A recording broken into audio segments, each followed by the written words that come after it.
ગુજરાતમાં પણ હવે આગામી દિવસોની અંદર યુસીસી એટલે કે યુનિફોર્મ સિવિલ કોડ છે એ લાગુ થશે. રાજ્ય સરકારે આજે કમિટીની જાહેરાત કરી છે. ગૃહ રાજ્યમંત્રી હર્ષભાઈ સંઘવી આપણી સાથે છે, સીધા એમની સાથે વાત કરીશું. હર્ષભાઈ, 2022માં વિધાનસભા ચૂંટણી પહેલાં જાહેરાત કરવામાં આવી હતી. આજે એના ગઠન અને નિયુક્તિઓ કરવામાં આવી છે. અમલીકરણ ક્યારે? यूसीसी संविधान की भावना है जो कि समरसता एवं समानता स्थापित करेगा.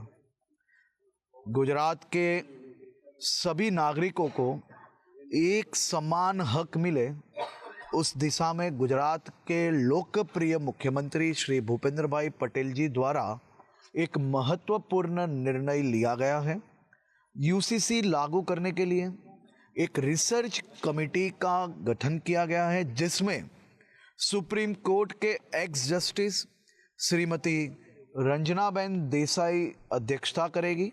उनके साथ और 4 लोगों को ये समिति में लिया गया है, जो समिति द्वारा आने वाले 45 दिनों में ये रिपोर्ट सरकार को पेश करने की सूचना दी गई है. ये रिपोर्ट पेश होते ही सरकार द्वारा उसका निरीक्षण करने के बाद ये कानून गुजरात में लागू करने के लिए राज्य सरकार कटिबद्ध है. ઉત્તરાખંડે પણ આ જ પ્રકારે 2022માં કમિટીનું ગઠન કર્યું હતું. લગભગ 2 વર્ષ પછી એનો રિપોર્ટ તૈયાર થઈ ચૂક્યો છે. માત્ર 45 દિવસમાં ગુજરાતનો આ સંપૂર્ણ રિપોર્ટ તૈયાર થઈને મળી જાય એ પ્રકારની શક્યતા?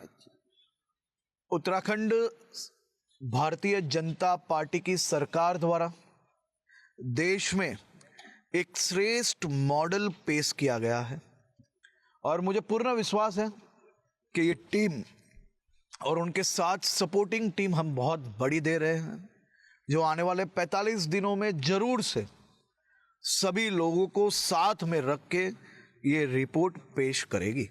એટલે વિધાનસભાના ચાલુ સત્રમાં આ રિપોર્ટ સબમિટ થઈ જાય છે, તો સત્ર પૂરું થાય ત્યાં સુધી સરકારની મનસા એવી ખરી કે વિધાનસભામાં જ એનો કાયદો લાવીને અમલીકરણ કરાવી દેવું? रिपोर्ट रजू थया रिपोर्ट एक बार पेश होने के बाद सरकार द्वारा उसका निरीक्षण किया जाएगा और उसके बाद मुख्यमंत्री जी द्वारा यह निर्णय लिया जाएगा और निर्णय आप सबको जानकारी उसकी दी जाएगी. जो गठन किया गया है कमेटी का, 5 सदस्य है. कांग्रेस का कहना है कि उसमें लघुमती समुदाय का कोई भी बंदा नहीं है, सिर्फ उनके लोगों को ही रखा गया है. देखिए, ये इंस्टीट्यूशनल सिस्टम है. सुप्रीम कोर्ट के एक्स जस्टिस जिन्होंने देश के न्याय तंत्र के लिए कई सालों से अपनी सेवा दी है, x IAS, x VC, lawyer एवं समाज सेवी, मुझे तो ये कहना है कि आप एक समझदार व्यक्ति हो. कांग्रेस मात्र और मात्र एक ही स्टेटमेंट सालों से देती आई है. आज भी आप उनको सीरियस ले रहे हो, ये अपने आप में बहुत ही शॉकिंग है. खास तौर पे उनको बोलिए कुछ नया लाए. ઉત્તરાખંડમાં જે લાગુ થયું છે એમાં એસટી અને કેટલાક સ્પેશિયલ જે જ્ઞાતિઓ છે એને એમાંથી બાકાત રાખવામાં આવી છે ત્યાંના સ્થાનિક રીઝનના કારણે.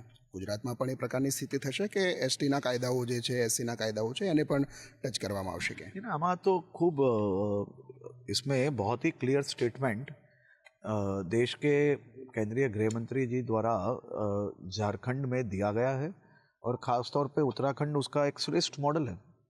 आदिवासी समाज की रीति रिवाज, उनके कानून, ये सबको सुरक्षित रखते हुए यूसीसी कानून उत्तराखंड में लाया गया है और जो भी राज्य में ये कानून लागू होगा उसमें ये विषय का खास तौर पे ध्यान दिया जाएगा. ये पहले से तय है, इसमें कोई दो मत नहीं है.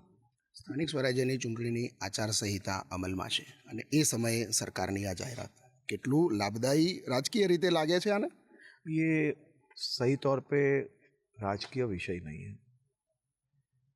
ये राज्य के प्रत्येक नागरिकों का हक का विषय है और राज्य के नागरिकों को हक दिलाने में राज्य सरकार हमेशा काम करती है और वो ही निर्णय आज मुख्यमंत्री जी ने लिया है.